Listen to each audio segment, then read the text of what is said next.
한국대학생선교회가 2019 여름수련회를 개최했습니다. 다음 세대 기독 청년들의 축제답게 올해도 만여 명의 국내 대학생들과 13개국 129명의 외국인 유학생들이 참여하는 은혜의 장이 됐습니다. 사단법인 생명을 나누는 사람들이 지속적인 각막이식 수술 지원 사역을 펼치고 있습니다. 각막이식 수술 지원으로 복음 전파 사역도 확장되고 있습니다.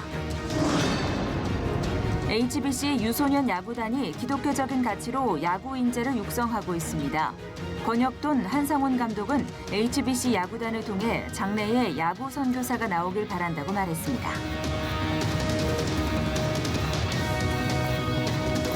여러분 안녕하십니까? C채널 매거진 굿데이 첫 소식입니다. 네, 다음 세대의 복음화율이 감소하면서 한국교회 고민은 깊어가고 있습니다. 그러나 그런 고민을 불식시킬 만한 은혜의 장이 있었는데요. 네, 바로 한국대학생선교회의 여름수련회 현장입니다.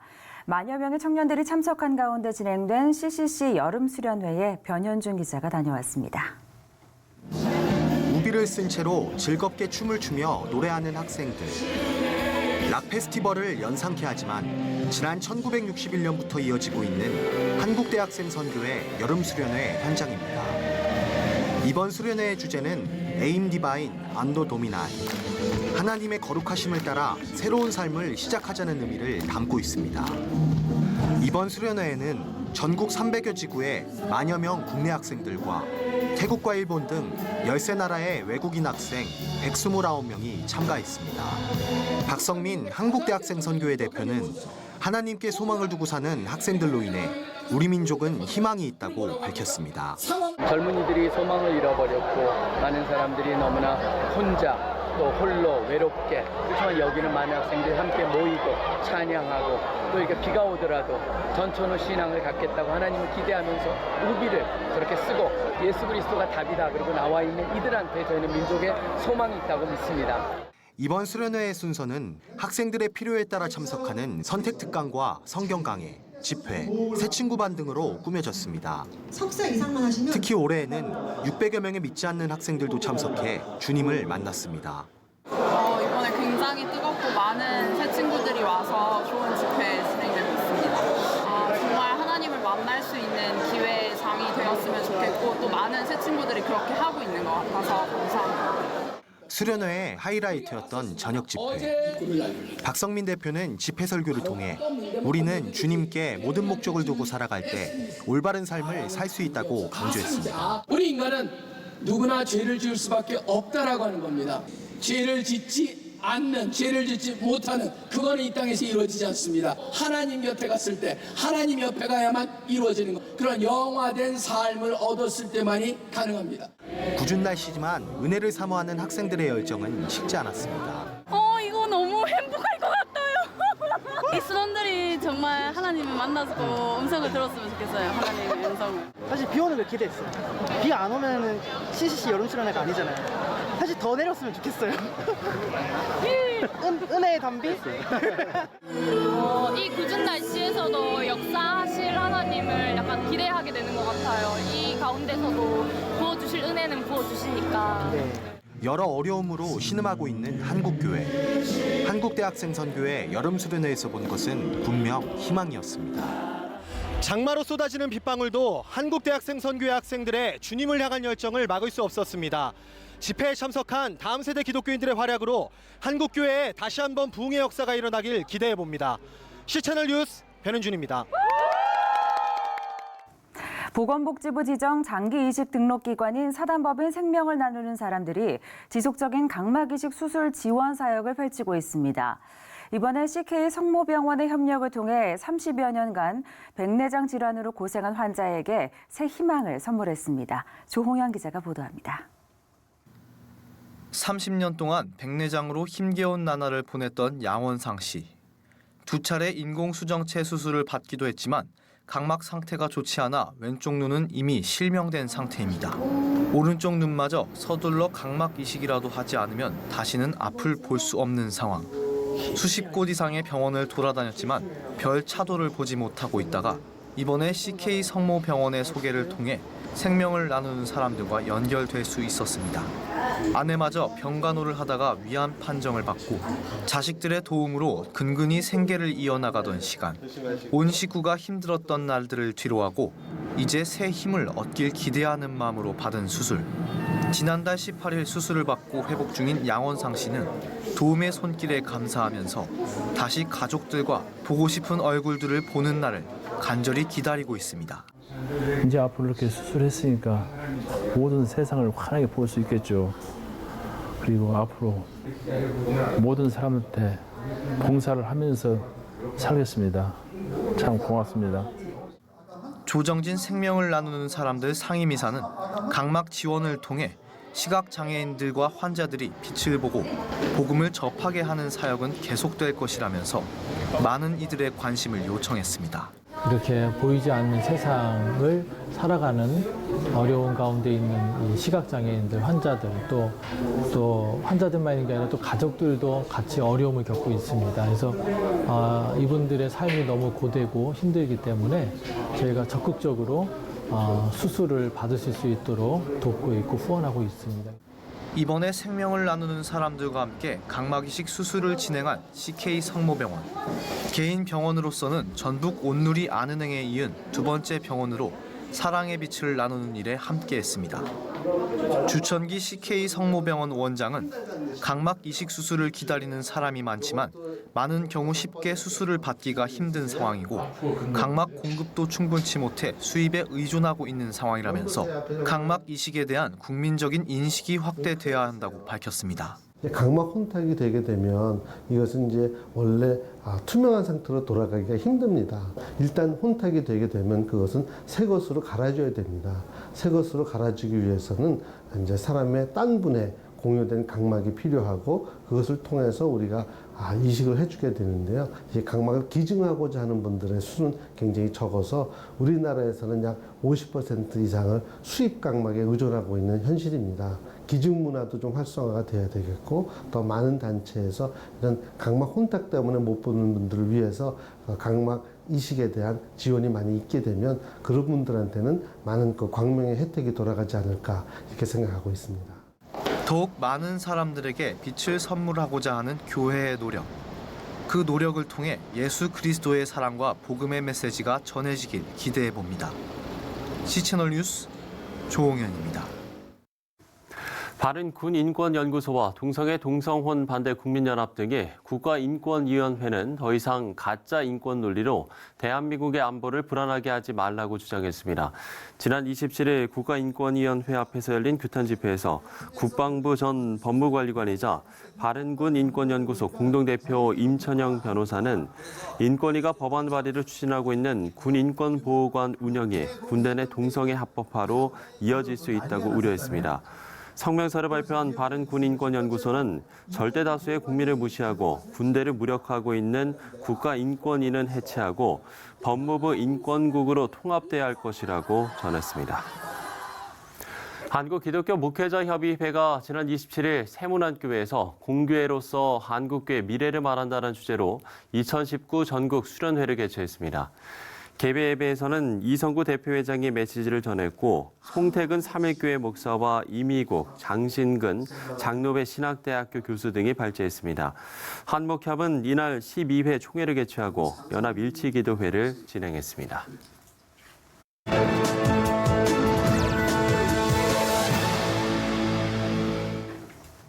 지난 4월부터 시작된 체코의 반정부 시위가 진정 국면에 들어갔습니다. 네, 1989년 공산주의 정권을 붕괴시킨 이후 최대 규모였다고 하는데요. 체코 한정훈 선교사 전화 연결해서 관련 소식 알아보도록 하겠습니다. 자, 선교사님, 뜨거웠던 시위가 불신임 투표 부결로 일단 한숨을 돌린 것 같은데 총리 불신임 투표까지 간 체코 시위, 어떤 문제 때문인가요? 네. 이미 언론을 통해 보도가 많이 나온 것처럼 체코의 현 총리인 안드레이 바비스 총리 사퇴를 요구하는 대규모 시위가 있었습니다. 지난 4월 경찰이 사기 혐의로 바비스 총리를 기소한 이후 시위대의 규모가 점점 커졌습니다. 현재 바비스 총리는 억만장자이며 체코에서 두 번째로 부자입니다. 바비스는 부정한 방법으로 부자가 되었고 현재 총리로 재직하면서도 자신의 부를 축적하기 위해 권력을 남용하고 있다고 많은 사람들이 판단하기 때문에 퇴진을 요구하고 있습니다. 다음 시위는 벨벳 혁명 30주년을 맞이하는 11월 이전에 예정되어 있다고 합니다. 네, 체코에서 벌어진 사상 최대 반정부 시위라고 하는데 이렇게 정치 상황이 불안해지면 아무래도 그 영향은 오롯이 국민들에게 돌아가지 않습니까? 체코 사회 분위기는 좀 어떤가요? 네, 현재 체코의 정치적 상황은 바비스 총리와 그가 이끌고 있는 긍정당이 과거 공산당과 손을 맞잡고 있고 사실 상당수 도심의 중장년층 유권자들이 바비스를 지지하기 때문에 시위를 주도하는 시민들과는 상반된 시각을 가지고 있는 사람들도 많다고 합니다. 그럼에도 불구하고 유럽연합에서도 EU 보조금 비리와 난민 문제 등 바비스 총리에 대해 불신하고 있고 행여나 독재 체제로 흐르게 될까봐 염려하는 부분들이 많은 것 같습니다. 이미 체코는 1968년 프라하의 봄과 1989년 벨벳 혁명을 통해 공산 독재에 대한 민주적인 저항을 강력하게 일으켰던 나라이다 보니 지도자의 부패와 부도덕을 용납하지 않겠다는 강한 의지가 시위대에 담겨 있는 것 같습니다. 즉 부정부패가 의심되고 불신하는 바비스 총리에게 사퇴하라고 시위를 이어가고 있습니다. 네, 이런 때 중심을 잡아줄 수 있는 존재가 바로 종교 리더들일 텐데요. 체코 교회를 중심으로 선한 방향들을 제시해야 할 것 같은데 이런 역할을 기대해 볼 수 있겠습니까? 네, 정말 그렇습니다. 하지만 체코의 인구가 1,060만 명인데 한 72%가 무신론자들입니다. 개신교 복음주의에 속한 성도들은 1% 정도밖에 되지 않거든요. 체코 사회 속에서 개신교의 역할은 잘 보이지 않는 듯합니다. 하지만 우리가 할 수 있는 일은 오직 주님께 기도하는 것입니다. 새벽에도 체코 형제들과 새벽 기도를 하면서 체코의 현 상황을 두고 또 이야기도 하고 간절히 기도를 했습니다.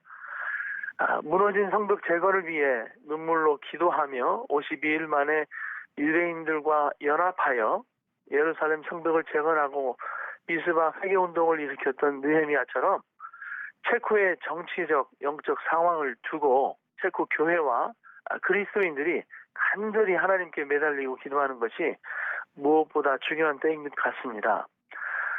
체코 교회와 성도들을 위해 기도해 주시면 좋겠습니다. 무신론과 동성애가 창궐하고 부정부패와 세속화가 가득한 이 도시와 이 사람들이 회개하고 주님 앞에 돌아오게 하시고 하나님을 두려워하고 백성을 성실하게 섬기는 지도자들이 일어나도록 한국교회에서 많은 기도 부탁드립니다. 네, 체코는 독일의 루터보다 100년 앞서 종교개혁을 시도한 야누스의 나라이기도 한데요. 이런 신앙의 역사가 그 땅 가운데 회복되고 또 이어질 수 있기를 기도하겠습니다. 네, 체코의 한정훈 선교사와 이야기 나눠봤습니다. 네, 나라를 이끄는 지도자의 중요성은 긴 설명이 필요 없을 텐데요. 올해 초 브라질의 새로운 리더가 된 자이르 보이소나루 대통령은 마약과 부정부패가 난무한 브라질 사회의 정화를 외쳤습니다. 그로 인해 올해 안에 많은 변화들이 일어났는데요. 국가 통치의 이념 또한 기독교적 가치에 두고 있어서 복음주의자들의 큰 지지를 얻고 있습니다. 브라질에서 전해온 소식입니다. Bolsonaro is often referred to as the Trump of the tropics. Like President Trump, Bolsonaro believes the mainstream media is fiercely opposed to his presidency and agenda. And Bolsonaro also regularly uses social media to connect directly with his supporters. To a large extent, I support what Trump does. He wants to make America great. And I also want to make Brazil great. I also have concerns about the indiscriminate entrance of foreigners without any criteria. But beyond this, we are both Christians and are God-fearing men. Bolsonaro's middle name is Messias, Portuguese for Messiah. He is a Catholic, and his wife, Michelle, is a Protestant evangelical who attends a Baptist church. An assassination attempt by a knife-wielding attacker a month before the election almost cost Bolsonaro his life. He says it is nothing short of a miracle that he's alive today. Doctors who attended to me said that for every 100 stabbings of the kind I endured, only one person survives. So I am a survivor and owe my life to God. It was His will for me to live. The attack became a turning point in his campaign as the populist candidate went on to win, promising to tackle Brazil's rampant corruption and violence. 2 months into his presidency, Bolsonaro is shaking Brazil's political world, even standing up to dictators like Venezuela's Nicolas Maduro. Both Bolsonaro and Trump refused to say whether military plans were on the table to intervene in Venezuela. I discussed this matter with Trump, and obviously that conversation will remain private. Trump says all possibilities are on the table, and I, in large part, support decisions of the American government. Bolsonaro has surrounded himself with well-known Brazilian evangelicals, like Pastor Silas Malafaia, who regularly visits and prays with Bolsonaro. Silas told CBN News that he believes Bolsonaro is God's chosen man to lead Brazil. Ele não é evangélico. Even though Bolsonaro is not an evangelical, he always defends the principles that we evangelicals have defended. Namely, he is against abortion. He is against the privilege of the LGBTQ movement. He recognizes the greatness and importance of Israel, defends the family, and wants to fight corruption and restore our economy. On his first official day as president, Bolsonaro promised to make Judeo-Christian principles a top priority in his administration. Can you talk about the impact that decades of leftist ideology has had on the social and spiritual fabric of Brazil? The ideology of the left has taken over the universities and also the journalists of Brazil. The impact has been the worst possible. And one of the main goals is to erode family values. It was this kind of message that drove the majority of Brazil's evangelicals to support Bolsonaro. The evangelicals of Brazil are equivalent to a third of the population and are growing. I had massive support from them because until recently, they had no one to support who shared their values and faith. Your motto is Brazil above everything, God above all. What do you mean by that? I have been a congressman for 28 years, and I saw that in politics, truth almost never existed. And my feeling is that our people are thirsty to know the truth. His favorite Bible verse is John 8:32. Then you will know the truth, and the truth will set you free. Why is faith so important to you, Mr. President? Just like in a marriage between a man and a woman, if you don't have truth, the marriage ends quickly. In politics, if you don't have truth, the government ends quickly. After our interview, President Bolsonaro met with a group of prominent American evangelical leaders. Among them, the Christian Broadcasting Network's Dr. Pat Robertson and Gordon Robertson, and evangelist Reinhard Bonnke. The American delegation prayed for Bolsonaro and promised to stand with his administration as he fights to protect Brazil's Christian heritage and family values. They also pledged to help Brazil provide humanitarian relief for those suffering in Venezuela. Why is this meeting important to you, Mr. President? I recognize the work evangelicals do in my country, which is no different to what they do around the world, sharing the Word of God and strengthening family values.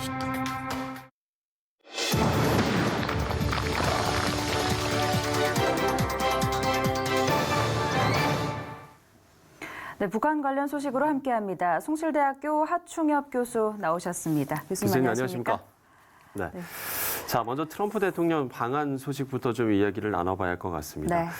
그야말로 뭐 강렬했던 1박 2일의 일정이지 않을까라는 생각이 좀 드는데 일단 좀 방한의 의미를 좀 짚어보기 전에 글쎄요 좀 예상을 좀 하셨나요? 어제 일정은 워낙 예측하지 못하는 상황들이 너무 많았었던 것 같습니다. 그랬었을 것이다. 네, 이번 트럼프 대통령의 모두에게 깜짝 놀라는 뉴스를 쏟아져 내게끔 했습니다. 네. 뭐 저 역시도 그렇고 대부분 예측 못한 일정과 또 갑작스러운 소식에 어제 많은 생각과 또 많은 묵상과 기도가 있었을 줄로 생각이 됩니다. 트럼프 대통령의 DMZ 또 김정은 위원장과 문재인 대통령과의 만남 이것을 아직 이제 거기에 대한 분석 작업들이 지금 진행 중이라고 생각을 되는데요. 네. 기본적으로는 형식과 내용 두 가지를 두 가지 영역에서 분석해 볼 수가 있을 것 같습니다. 형식적에서는 파격적이었고요. 네. SNS를 통해서 정상회담이 이루어질 수도 있다는 것, 또 66년 만에 정전협정 이후에 당사자들, 정상들이 함께 분단의 상징인 DMZ에 만남을 갖는다는 것. 여러 가지 형식적인 면에서는 파격이었고 의미가 있었고, 특별히 형식적인 면에서는 하노이 회담 이후에 북미 간, 미북 간 이 교착 상태가 다 염려를 했었거든요. 예, 그렇죠. 이번에 다시 탑다운 형식으로 이 실무회담의 길을 터줬다라는 의미에서는 형식적으로는 큰 희망을 열어주었다. 이렇게 분석할 수가 있겠고요. 예. 또 하나는 내용적인 측면에서는 아직까지는 뭐 짧은 시간이었기도 했고요. 내용적인 측면에서는 아직 진전된 것은 없다. 북한이 이야기하는 미국식 계산법, 또 미국이 생각하는 북한식 계산법, 즉 이 두 개의 양립이 공존이 불가한 이 내용의 진전에 대해서는 어느 쪽 하나에도 어떤 양보나 또는 진척의 내용을 찾아보기는 어렵다.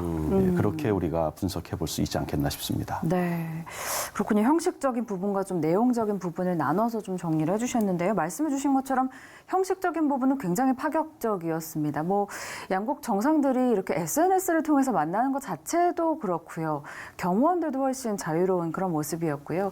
이번 회담에서 조금 눈여겨볼 만한 장면이 있었다면 우리 교수님 어떻게 좀 꼽으시나요? 네, 말씀하신 대로 경호원들의 방탄조끼를 안 입는다든지 뭔가 좀 평화의 외부적 이 모습들을 보여주려고 했던 의도성이 있었지 않았나 이런 것들도 눈여겨볼 만하겠지만 저는 특별히 트럼프 대통령 그 DMZ의 방문자 중에 미 합중국 재무장관 문우신 재무장관이 서 있고 또 이방카 백악관, 또 그의 남편 쿠슈너 선임 보좌관 이 세 분이 서 있는 것이 의미하는 바가 있다고 저는 생각이 됐습니다.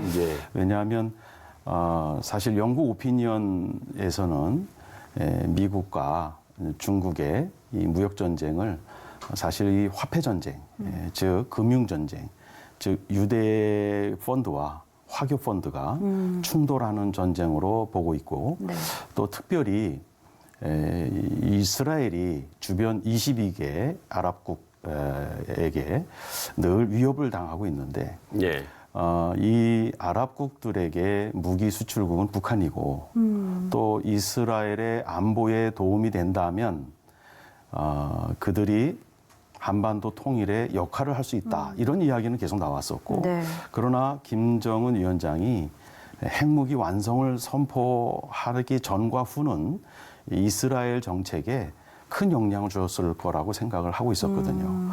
왜냐하면 장거리 미사일이 아니더라도 무장 미사일이 아니더라도 핵 배낭 하나만이라도 이스라엘 주변 22개 국가 중에 어느 국가에 이게 흘러 들어가면 이스라엘 안보에는 큰 위협이 되기 때문에 이 이스라엘로서는 북한의 핵 무기 완성 선언 이후에 분명하게 이것은 그냥 놔둘 수가 없는 문제로 규정을 했었을 것입니다. 그래서 유대인, 특히 이스라엘이 미국을 통해서 어떠한 정책을 계속해서 펼치고 있다. 이것을 우리가 생각할 때 이번에 트럼프 대통령의 역사상 DMZ 방문에 정말 유대인 중에 유대인인 문우신 재무장관과 또 유대인 중에 또 유대인인 쿠슈너가 거기에 서 있고 전 세계 언론에 그 사람의 얼굴들이 보여졌을 때 아마도 여기에 이스라엘 주변에 있는 국가들에게는 우리가 지켜보고 있다. 우리가 통제하고 있다. 어떤 큰 메시지를 주는 그러한 것도 함의적으로 담겨 있지 않았나 이렇게 생각을 했습니다. 네, 또 교수께서도 그런 부분을 또 주목하셨다는 거를 저희가 좀 짚어봤습니다. 만남 이전과 그러니까 트럼프 대통령과 김정은 위원장의 만남 이전과 만남 가운데에서 분명히 좀 북한에 보내는 메시지도 좀 있었던 것 같습니다. 이런 부분에 대해서는 어떻게 좀 분석을 하실 수 있을까요? 네, CNN에서 제일 먼저 보도가 나온 걸로 알고 있는데요. 트럼프 미합중국 대통령이 그 북한에 넘어갔다가 다시 넘어올 때 백악관으로 김정은 위원장을 초청했다. 네. 여기에도 여러 해석이 있을 수 있지만 네.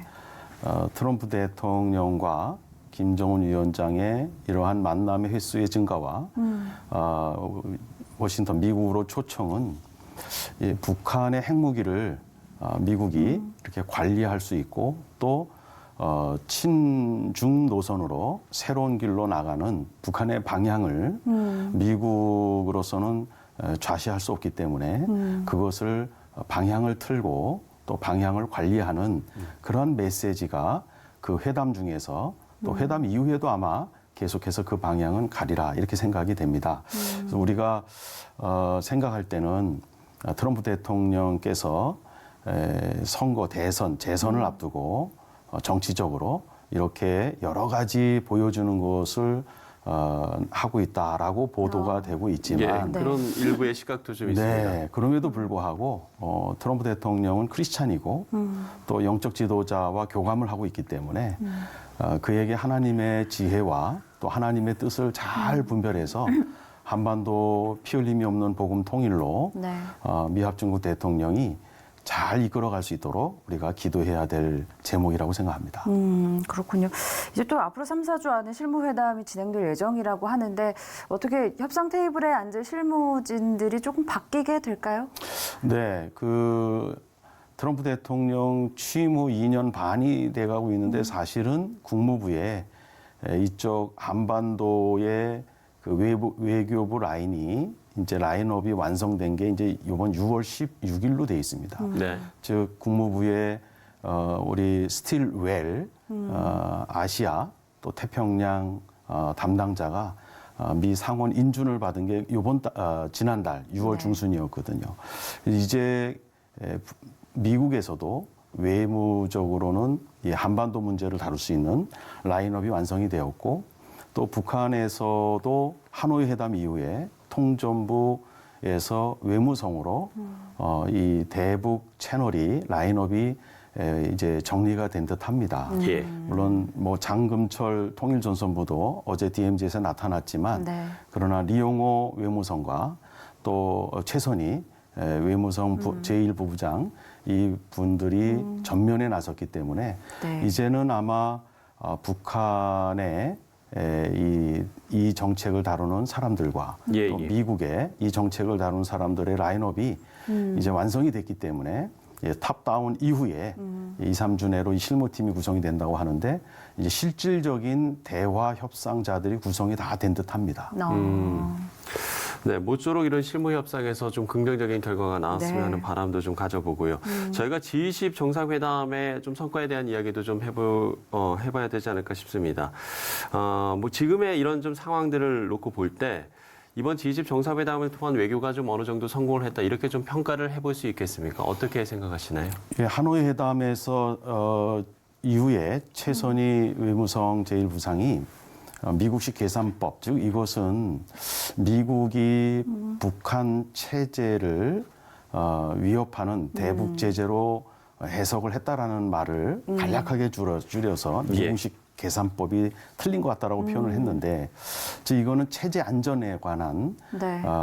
이제 북한의 그 굉장히 큰 중요성을 계속 발언한 거거든요.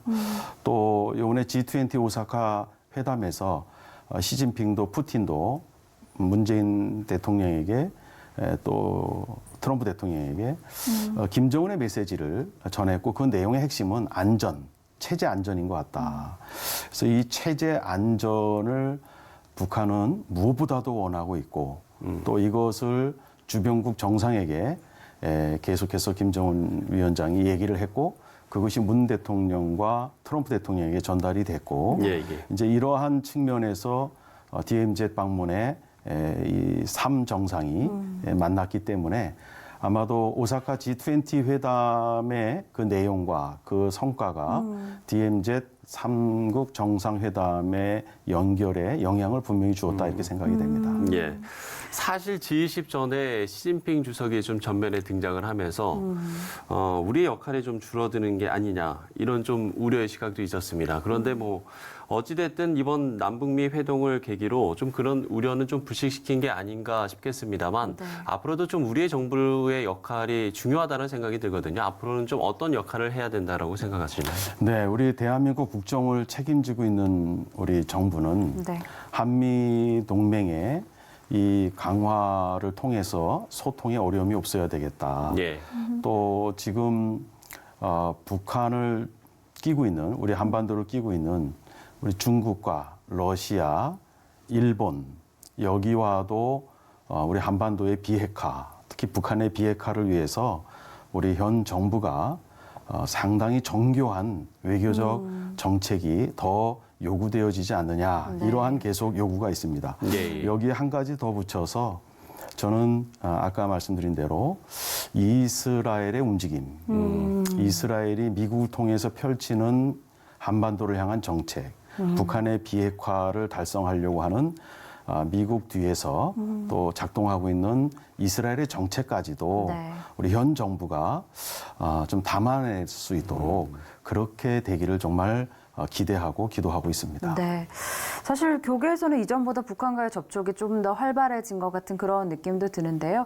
어떻게 앞으로 민간 교류도 좀 더 활발해질 수 있을까요? 네, 최근에 예장 합동 중심으로 산림 산업을 위한 방북이 있었고 또 우리 현 정부 청와대에서도 이 산림에 대한 북한 산림을 회복하는 것에 대해서는 유엔 제재 위반이 아니기 때문에 우리 숭실대에도 협력 요청이 왔었고요. 그래서 이것은 우리 교계가 우리 창조 질서 보존의 차원에서 북한의 무너진 민둥산을 산림으로 다시 회복시키는 일은 우리 교계도 유엔 제재에 해당하지 않기 때문에 그것은 참여할 수 있지 않겠나 이렇게 생각을 하고 있습니다. 예, 물론 뭐 섣부른 예단은 경계를 해야겠습니다만 이 한반도 문제가 그럼에도 불구하고 희망적인 물꼬를 텄다는 데는 좀 이견이 없을 것 같습니다. 모쪼록 좀 이런 불씨를 잘 살려서 앞으로도 좋은 만남과 결과들이 좀 나왔으면 하는 그런 또 기대도 가져봅니다.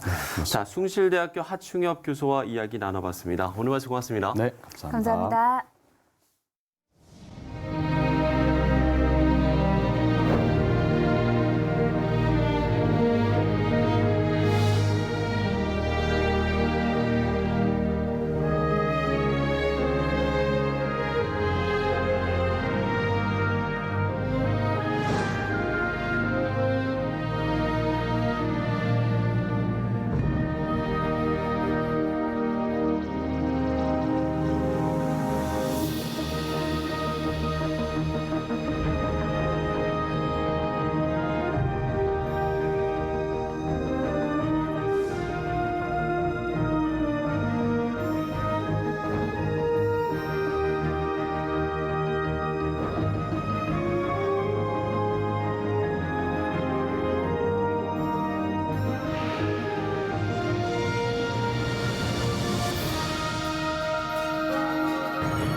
전 한화이글스 야구 선수였던 한상훈 선수가 HBC 야구단 감독으로 이 야구 인재 양성으로 새로운 야구 인생을 이어가고 있습니다. 네, 스포츠 선교에도 유순한 교육에 큰 관심을 모으고 있는 때라서 더욱 기대를 모으고 있는데요. 오늘 한상훈 감독 스튜디오에 모시고 관련 이야기 나눠보도록 하겠습니다. 감독님 안녕하십니까? 네, 안녕하세요. 안녕하십니까? 오랜만에 뵙습니다. 되게 오랜만에.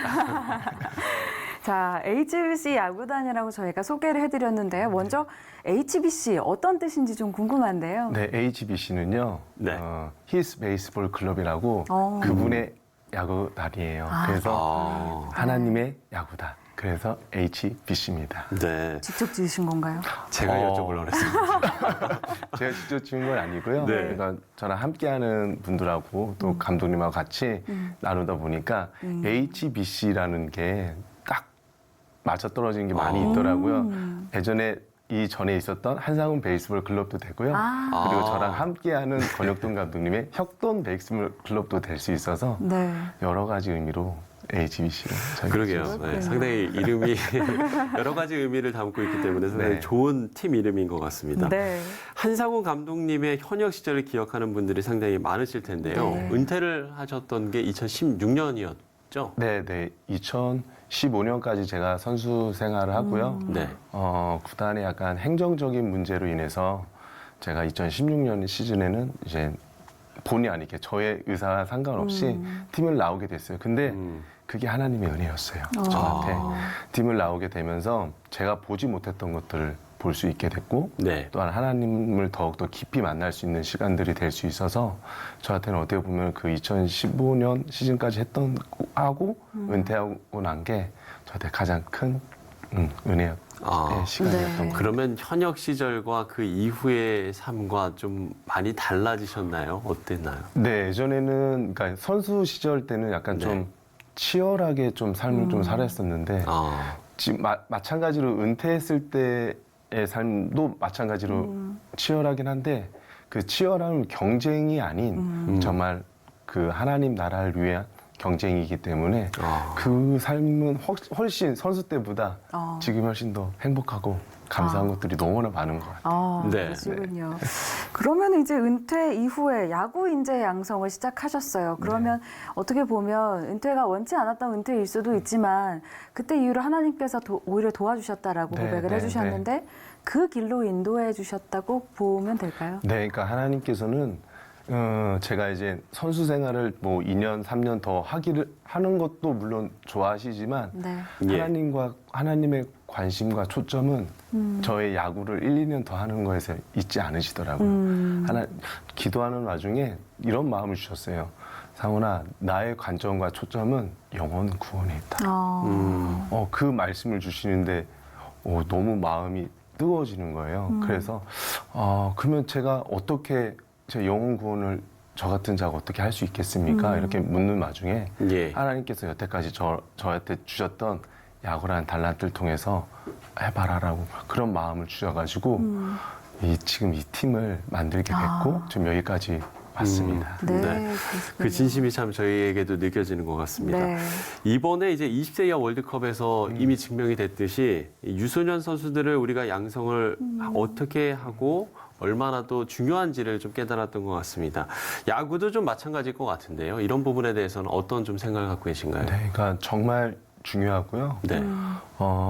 지도자가 뭔가 많은 유소년 아이들에게 줄 수 있는 영향력, 그 영향력이 선한 영향력이 될 수도 있고 악한 영향력이 될 수 있어요. 근데 이 영향력을 과연 어떤 것을 줘야 될 거냐. 그렇게 해서 지도자가 생각했을 땐 당연히 크리스찬으로서 줘야 될 거는 선한 영향력이거든요.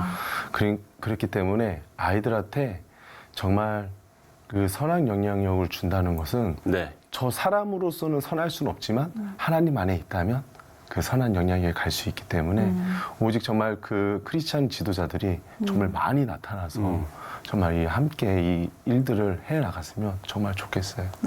그렇군요. 아니, 우리 HBC 야구단에서는 뭐 야구도 함께 배우지만 우리 또 신앙으로 이제 무장한 또 리더들이 함께 해주기 때문에 우리 유소년 우리 선수들에게도 뭔가 특별한 만이 있을 것 같다는 그런 생각이 드는데요. 저희가 가장 중요하게 생각하면 당연히 믿음이고요. 하나님 안에서 있는 야구단이기 때문에 제일 중요한 것은 믿음이고요. 그 다음에 저희는 야구 5대 정신인 희생, 배려, 협동, 인내, 예의 이것을 가르쳐요. 그러니까 모든 스포츠 중에 유일하게 희생이라는 단어가 들어가는 스포츠는 야구 하나밖에 없거든요. 혹시 희생 패스라는 걸 들어보셨나요? 저는 사실 야구를 잘 몰라서. 희생 패스. 희생 슛 뭐 이런 거 들어보셨나요? 뭐 한 번도 들어보신 적 없으시죠? 그렇죠. 근데 유일하게 야구에서는 희생 번트라는 게 있고요. 희생 타라는 게 있어요. 그러니까 내가 아웃으로 됨으로 인해서 한 룰을 더 보내는 스포츠가 유일하게 야구거든요. 그래서 저희 선수들한테 그 정말 중요한 걸 희생을 정말 가르쳐줘요. 그리고 서로 배려하고 서로 그리고 야구는 혼자 할 수 있는 게 아니기 때문에 협동을 가르치고 그리고 운동을 하다 보면 너무 힘든 일들이 많이 있거든요. 그때 인내를 해야 되고 그리고 서로 상대방에 대한 예의, 지도자에 대한 예의, 선수들 간의 예의 이것을 해서 야구 5대 정신인 것을 아이들한테 가르치고 있습니다. 아, 그렇군요. 사실 이만수 감독님도 지금 이 라오스 유소년 팀을 지원하는 사역을 진행하고 계시잖아요. 이게 좀 교류도 있습니까? 네, 이만수 감독님하고는 늘 이제 뭐 카카오톡으로 연락을 주고 받고 있는데 매년마다 저도 이제 라오스에 들어가서 그 아이들을 좀 만나기도 하고 또 아이들한테 또 좀 제가 배웠던 것들을 좀 가르치고 있거든요. 근데 정말 기회예요. 그러니까 라오스에서도 야구라는 단어가 원래 없는데 이번에 또 감독님께서 이렇게 또 많은 시간들을 또 헌신해 주셔서 그곳에 또 야구라는 단어도 생기게 되고 또 이번에 또 야구장을 또 건립을 하게 되었어요. 그래서 아이들이 정식 야구장에서 훈련할 수 있도록 이렇게 또 지원을 또 해주셔서 지금도 이렇게 잘 교류하면서 지내고 있습니다. 뭐 친선 경기를 하거나 그런 부분도 있습니까? 네, 라오스 작년 같은 경우에는 라오스 선수들 아시아 대회를 나와갖고 저희 선수들하고 같이 이렇게 또 시합도 하고 그랬었어요. 굉장히 보람된 순간이셨을 것 같습니다. 아무래도 우리 감독님들께서 신앙교육을 최우선으로 하신다 그렇게 말씀을 하셔서 선수들에게도 주문하시는 게 특별한 무언가가 있을 것 같다는 생각이 드는데요. 어떤 부분 가장 강조하시나요? 그러니까 저희가 따로 뭐 주문한 건 없어요. 그러니까 아이들이 선수들이 그 그라운드에서 행복하게 하는 거. 그러니까 지도자가 과연 어떻게 이 선수들을 행복하게 해줄 수 있을까? 저희들은 그거를 고민을 하고 있고요. 그래서 그곳에서 마음껏 뛰어놀 수 있게끔 정말 그 그라운드가 놀이터가 될 수 있게끔 만들어주는 게 있어서 제일 신나고 행복하게 야구를 하라고 저희들이 주문하고 있습니다. 그럼에도 어쨌든 스포츠에서 이 승리라는 부분, 승부라는 부분도 결코 뭐 좀 간과할 수는 없는 부분이지 않겠습니까? 그러니까 뭐 앞서서도 감독님이 희생과 배려를 이야기했지만 그럼에도 불구하고 승리를 위한 거 이걸 좀 병행하는 부분은 좀 쉽지 않을 거란 생각도 들어요. 그런데 이 아이들이 자기들이 너무나도 감독님들이 자기들을 좋아하고 사랑해 주는 거 알고 있으니까 어떤 제가 말을 하고 어떤 것들을 얘기했을 때 받아들이는 게 빨라요.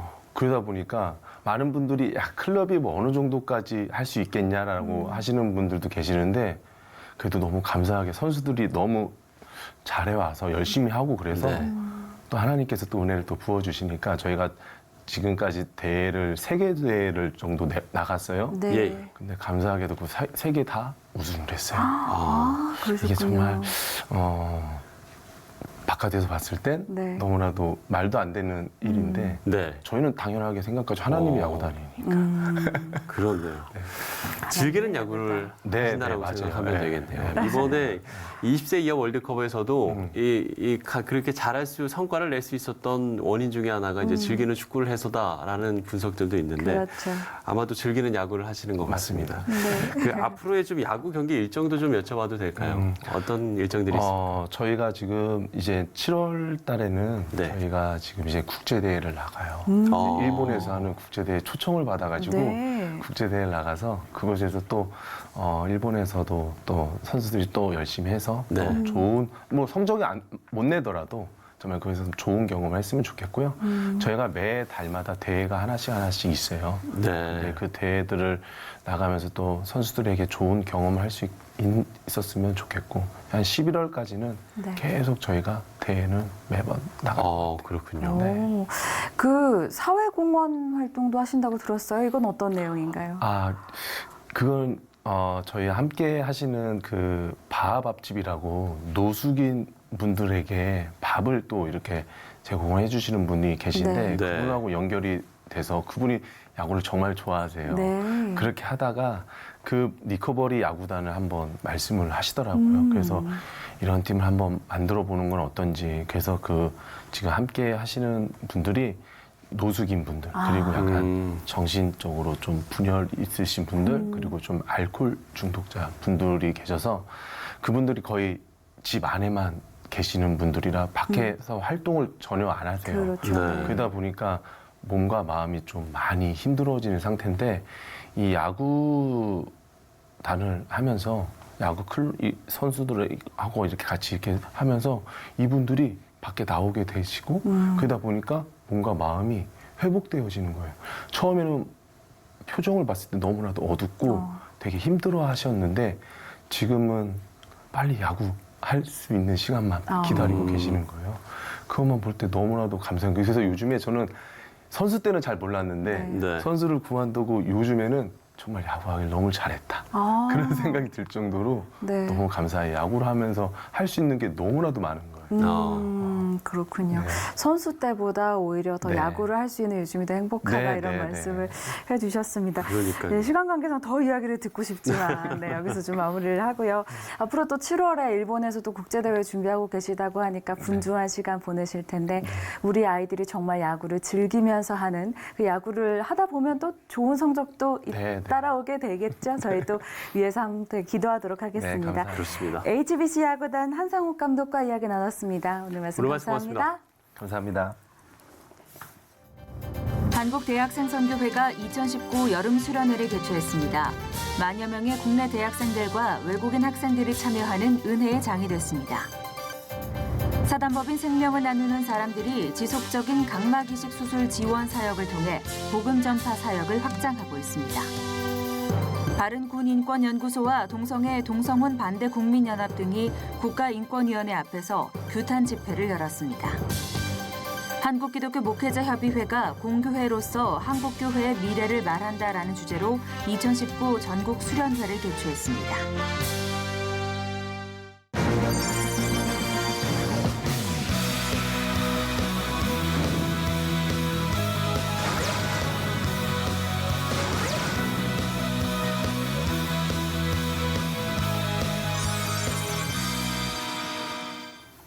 네, 2019년 하반기를 시작하는 시점에 남북미 지도자들의 만남이 있었다는 건 우리는 물론이고 세계 역사에도 매우 의미 있는 일이 됐습니다. 네, 한 발 내딛는 것의 중요성을 시각적으로 잘 보여준 예라고 할 수 있을 텐데요. 올 하반기에는 이처럼 생각이 아닌 실행으로 긍정적인 변화가 더 많아지기를 기대해 봅니다. 시신을 매거진 굿데이 오늘 순서는 여기까지입니다. 시청해주신 여러분 고맙습니다.